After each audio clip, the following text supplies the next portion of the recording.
पिछले दिनों भाजपा के कई वरिष्ठ नेताओं ने प्रदेश में नकारात्मक राजनीति का माहौल बनाया है। एक वैश्विक महामारी के दौर में जहां राजस्थान सरकार पक्ष विपक्ष और समाज के सभी तबकों को साथ लेकर काम कर रही है, वहीं भाजपा के नेताओं द्वारा दिए जा रहे बयान प्रदेश की राजनीति का स्तर गिराने वाले हैं। पिछले दिनों में भाजपा नेताओं द्वारा राजस्थान सरकार के कोविड प्रबंधन और सरकार के भविष्य को लेकर अनर्गल बयानबाजी की है। राज्य सरकार ने कोविड महामारी के दौर में न सिर्फ सभी राजनीतिक दलों बल्कि सामाजिक कार्यकर्ताओं, कर्मचारी संगठनों, सामाजिक संगठनों और धर्मगुरुओं को साथ लेकर काम किया है, लेकिन विपक्षी दल द्वारा की जा रही नकारात्मक राजनीति से जनता में विपक्ष के प्रति रोष का माहौल पैदा हुआ है। बीते दिनों राजस्थान बीजेपी के कई वरिष्ठ नेताओं ने बयान दिए कि आने वाले समय में राजस्थान में सरकार गिर जाएगी। गुलाबचंद कटारिया ने बयान दिया कि राजस्थान में 6 महीने में सरकार गिर जाएगी। वहीं अरुण चतुर्वेदी ने बयान दिया कि आने वाले समय में प्रदेश में मध्यावधि चुनाव होंगे। तो अर्जुन राम मेघवाल ने कहा कि राजस्थान में सरकार डगमगाने लगी है। वहीं सांसद जसकौर मीणा ने कहा कि पैसे की खातिर विधायक सरकार को छोड़कर कभी भी जा सकते हैं। ये सभी बयान भाजपा की लोकतंत्र विरोधी सोच को उजागर करते हैं। बीजेपी नेताओं द्वारा दिए गए बयानों से यह स्पष्ट होता है कि बीजेपी धनबल और बाहुबल के आधार पर राजस्थान की सरकार को अस्थिर करने के प्रयास कर रही है। बीजेपी ने पूर्व में भी ऐसे कई प्रयास किए, लेकिन कांग्रेस विधायकों की एकजुटता और प्रतिबद्धता के चलते उन्हें मुंह की खानी पड़ी। जुलाई महीने में बीजेपी नेताओं के राजस्थान के विधायकों को प्रलोभन देते हुए ऑडियो टेप सार्वजनिक हुए थे।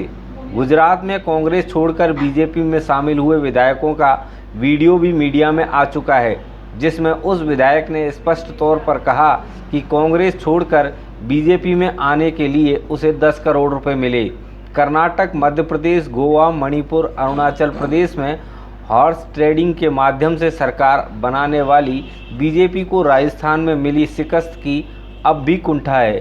कोरोना महामारी के इस दौर में जब राजस्थान सरकार अपने कुशल मैनेजमेंट से राज्य की जनता की रक्षा कर रही है, राजस्थान सरकार द्वारा किए गए कोरोना महामारी के मैनेजमेंट की तारीफ देश के प्रधानमंत्री नरेंद्र मोदी भी कर चुके हैं।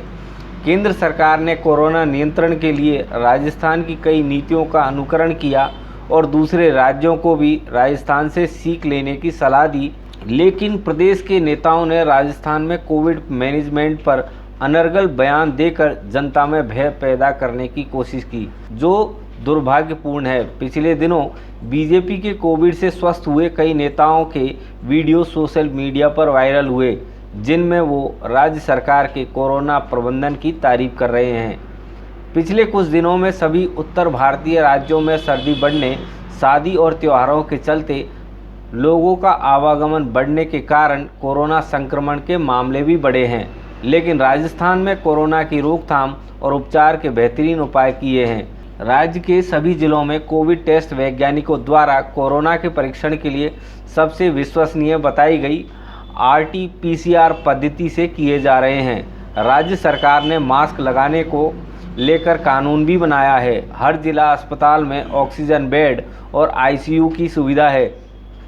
इसी का परिणाम है कि राज्य में मृत्यु दर 1% से भी कम है।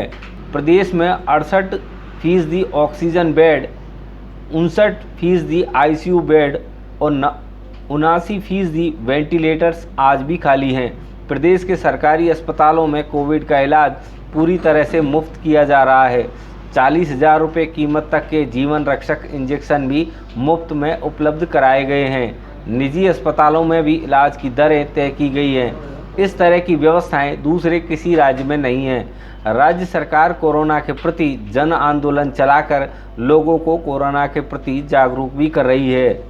महामारी के दौर में जब राजस्थान सरकार जनता की जान बचाने की पूरी कोशिश में जुटी है, वहीं बीजेपी सत्ता के लालच में अंधी होकर बीजेपी के केंद्रीय नेताओं के इशारे पर सरकार गिराने की बयानबाजी और कोरोना का डर फैलाकर नकारात्मक राजनीति कर रही है। बीजेपी को ये ध्यान रखना चाहिए कि राजस्थान की जनता ऐसे अनैतिक कार्यों को कभी स्वीकार नहीं करेगी। महामारी के दौरान अपनी राजनीति चमकाने के लिए बीजेपी के कुत्सित प्रयासों का राज्य की जनता समय आने पर जवाब देगी।